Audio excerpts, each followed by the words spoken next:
With love, all kinds of creative action takes place. You see how Raulbai has love for me. And in this place, we all also got new ideas of creating a beautiful thing. And as love will increase, your creativity will develop. So the basis of all creativity of Saraswati is love. If there is no love, there is no creativity. It's even in the deeper sense. If you see, people who have created all the scientific things are also out of love for the masses, not for themselves. Nobody has produced anything for themselves. If they make something for themselves, it has to become for universal use, otherwise it has no meaning. Even if you say atom bomb and all these things are created from science, they are also very protective. If they had not created those, people would not have taken out their minds from war. Now nobody can think of having a big war. Of course they are having old wars, but that also will gradually stop when they will be fed up of it. So all the activity on the right hand side of Saraswati basically has to end up in love, starts with love and ends up in love. Whichever does not end up in love coils up and finishes up. It just disappears. So you can see that even matter which is not used for love just finishes. The basis has to be love. Otherwise all such matter that we create, which has angularity, which is not fitting into the mass media, which is not appealing to the masses. Of course, it takes time. We have seen that it takes time. But it has that tendency always to disappear in the thin air as soon as you find it does not appeal to the masses. Now this love that we talk of, this great love of God we talk of, we know that it for definite through vibrations. People do not have vibrations, but still they can feel the vibrations in a very unconscious way. All the great paintings of the world have vibrations. All the great creative works of the world have vibrations. Only those who have vibrations have been sustained by time. Otherwise all other things are destroyed. There must have been monuments and horrible statues and horrible things that have been created long time back, but were all destroyed by nature and they could not stand the impact of the kala, that is the destructive power of time. So all that is sustaining, all that is nurturing, all that is ennobling comes from this sense of love which is within us, very much developed, but within others also who are not yet realized. Ultimately the whole world has to realize that one has to go to that ultimate love of God, otherwise it has no meaning. Now you have seen in art, people have taken to other methods of appealing to people by using cheap things and very vulgar things just to make people think that this is art. But this will all disappear. It cannot sustain the impact of the time, as I told you. It cannot, because the time will kill it. All these things have to disappear. And already you can see the result, how things are changing everywhere, even in the West. So there is no need to be so much disappointed with the West and to say that the Western world is a wasteland. It is going to be all right and it has to be done. Especially it has done a lot of puja of Saraswati, I should say, in the West. Much more that they have done in India, because they have gone to learning, they have tried to find out so many things. But only thing they forgot that it is a goddess of learning. Everything comes from the goddess, that's what they've forgotten. And that's why all the problems have been created. If there is no spirit in your learning, if there is no source of the goddess in your learning, then it is absolutely useless. If they had realized that there is the spirit that is working it out, they would not have gone that far. And that's what I was warning the Indians all through, that you are now taking to industrial revolution in a way. And to avoid all the complications of industrial revolution, you must try to know the spirit. If you do not know the spirit, you will have the same problems as these people had, because they are also human beings, you are also human beings. You will go the same way, at random you will run, and there will be problems, the same problems as the Western people have suffered. Now, Saraswati's blessings are so many that one cannot describe in such a short time. And the Surya has given us so many powers that it is impossible to tell them even in one lecture, even in 10 lectures. But how we go against Surya and how we go against the Saraswati while doing the worship of Saraswati is to be seen very clearly within ourselves. For example, the Western people are very fond of Surya because they have no Surya with them. But they go too far with it, as you know, and create complications within themselves of Surya. But the main thing that one has to achieve through Surya is the light within. Is the light within. And if Surya Chakra at the Agya level is occupied by Lord Jesus Christ, then it is even more essential that the purity of life, what we call niti, is the morality of life. The morality itself has become very much sort of an argument in the West. People don't have any sense of absolute morality. On vibrations, of course, you know. But they have gone all against it. Those who are the worshippers of Jesus, those who are the worshippers of the Surya, of the Saraswati, have all gone against the powers of Surya, just disobeying it. Because you cannot be a Surya if you do not have a proper sense of morality and holiness. The Surya itself brings light. You see everything clearly. So many qualities Surya has got. It dries up everything that is wet, dirty, filthy. It dries up all these places which create parasites. But so many parasites are created in the West. Not only parasites, but there are horrible cuts and horrible things which have come into those countries which is supposed to be full of light. And in that darkness they exist. Darkness about their spirit, darkness about their own knowledge, and darkness about love. These three things have taken over in the places where you are supposed to love light. Light doesn't mean what you see with your gross eyes. Light means from within, the light of love. That one should understand.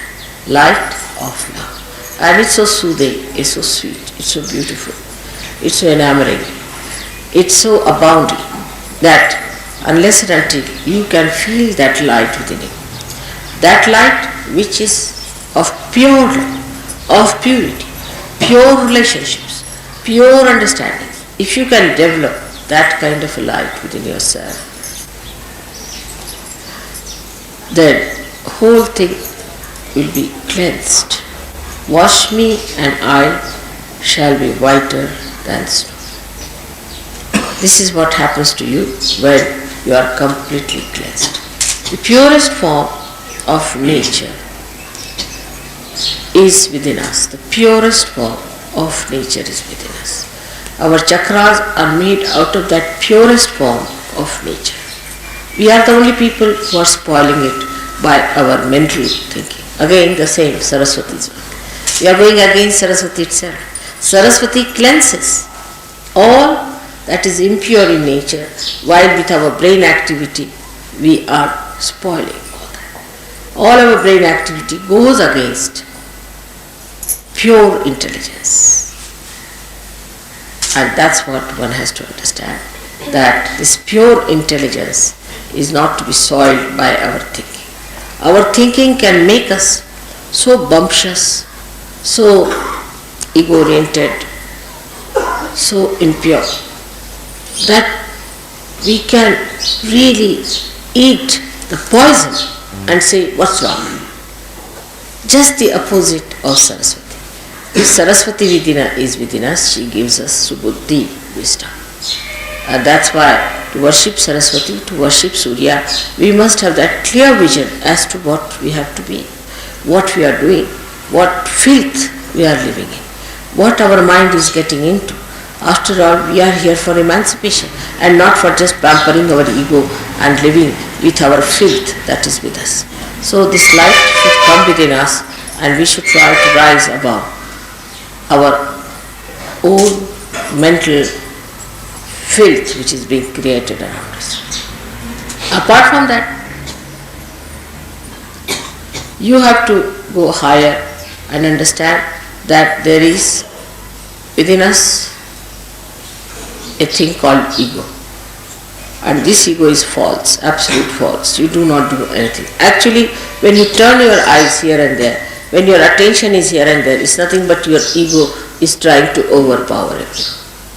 But actually, ego is an absolute falsehood, because there's only one ego, and that is of God Almighty, Mahat Ahankara. There is no really any ego that exists. It's a myth, it's a very big myth. Because if you start thinking, you are doing everything, you are doing this, you are doing that, which you are not doing, then this nonsensical ego comes in and you start working it out. It can project in every direction. When it projects forward, it overpowers others, it tries to dominate others, tries to kill others, becomes cruel. When it moves right side, it becomes supraconscious. It starts seeing things which are absurd, which are foolish, which are stupid. When it moves left side, then it starts seeing things, yourself as a big man, as a big Christ, or as a big Devi, or something. They are Adi Gurus and I am very great personality. That's left side. When it moves backwards, that's the dangerous one. When people become gurus, which are ruining other people. When the ego moves backwards, then they become gurus. They themselves have lots of defects in themselves, and they try to pull people into those horrible stuff which is described as absolute narka. That's how is the movement of ego on all the sides.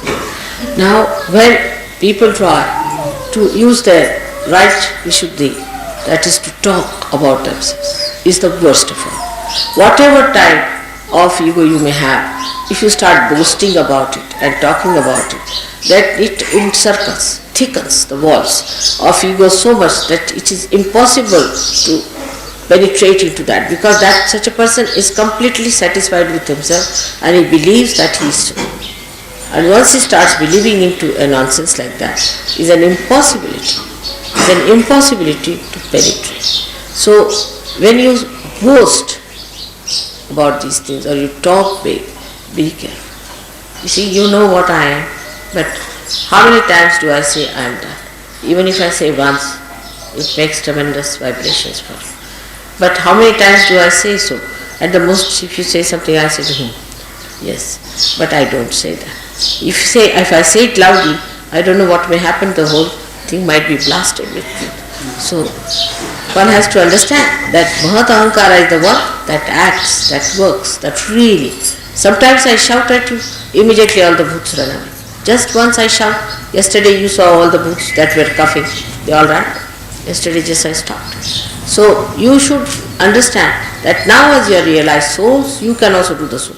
Use your right vishuddhi to shout at yourself. Now will you please stop boasting? Will you stop talking all this nonsense? Will you stop showing off? Then it will stop. Now this thickening takes place by people who really are active, who want to do something about it. Not that they are not active, they want to do it. But they know only one way is to act through talking. They don't understand that there are inner ways by which you control it much more. Because they don't want to take to that, they take to this talking. And once they take to talking and they talk about it, the whole power flows away. But if they do not talk about it and keep it within themselves, it's all right, you can tell me about your experiences or anything, but if you start telling others, by talking about it too much, then the powers that you have got will be all disappearing gradually from you. And you will just come down to absolutely lowest level. So one should not too much talk that I have this power, or I see this, or I do this, which is a very wrong thing. I warn you, don't try to show off. You can talk about my powers, it's all right. But don't try to talk about your powers. When it comes, of course, to talk to somebody who is a negative person, or to tell somebody, then you should say that we, not I, we have, some of us have felt this power within us.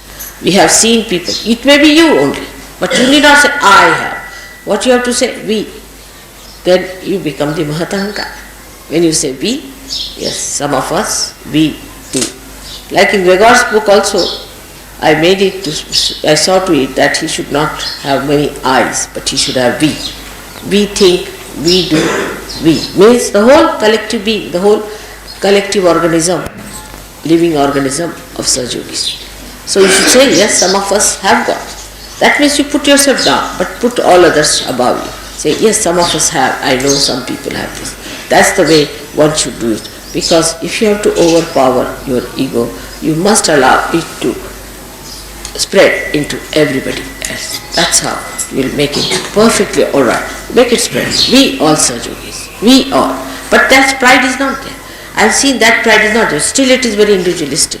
If you start thinking we Sahaja Yogis, then what happens? That you become one person, one organization.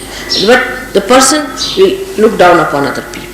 Will see that this person is low, that person is high, that person is there. But he will not think we the Sahaja Yogis, how beautiful we are. We the body of Sahaja Yoga, how beautiful we are. So always think in the words of we. So your ego will become much less, much less, much less. And the same ego which looked so funny and absurd will form tomorrow the Ekadashi. Today's individual ego will merge into Ekadashi. But we all must remember to say we all the time. This is what is today's day is great day for us to change, because the sun has changed its mood now. Sun is coming this side. So let us welcome the sun coming to the north now, this way. And for Australians to say that though the sun has gone, let us establish the sun, the domain of sun within ourselves. Because sun never disappears from our inside. So that is how we have to take a mood by which we should think of one personality, all of us together. All of us together. And anybody tries to be something separate or different, he'll drop it. I'll drop him. Whatever it will drop it. So you just don't want. Anybody who tries to be singled out or anything, everybody must do whatever they like to nurture the whole, to help the whole, to emancipate the whole, but not to in any way put anyone down or less. Because this is not the way the Sahaja Yoga is. Sahaja Yoga only works in collectivity. And the one who has developed this permeating spirit is a real Sahaja Yogi. Who has not is not. Whatever you may think of yourself, I have nothing to say. But this permeating personality which moves from places to places, whether you talk or not, like your mother is, whether I meet you or not makes no difference, but I am permeating through all of you. By little things also I am there with you. So like that, try to permeate into each other and see the beauty, and you will enjoy yourself the best, because that is the biggest thing. That's the biggest thing that is to be achieved. Because this ego, makes you like a nutshell, and you just cannot have a rapport with that beauty of permeation. And just see how the notes move into each other. It will be a great idea today. It's a great thing today we have to having puja and dhulya.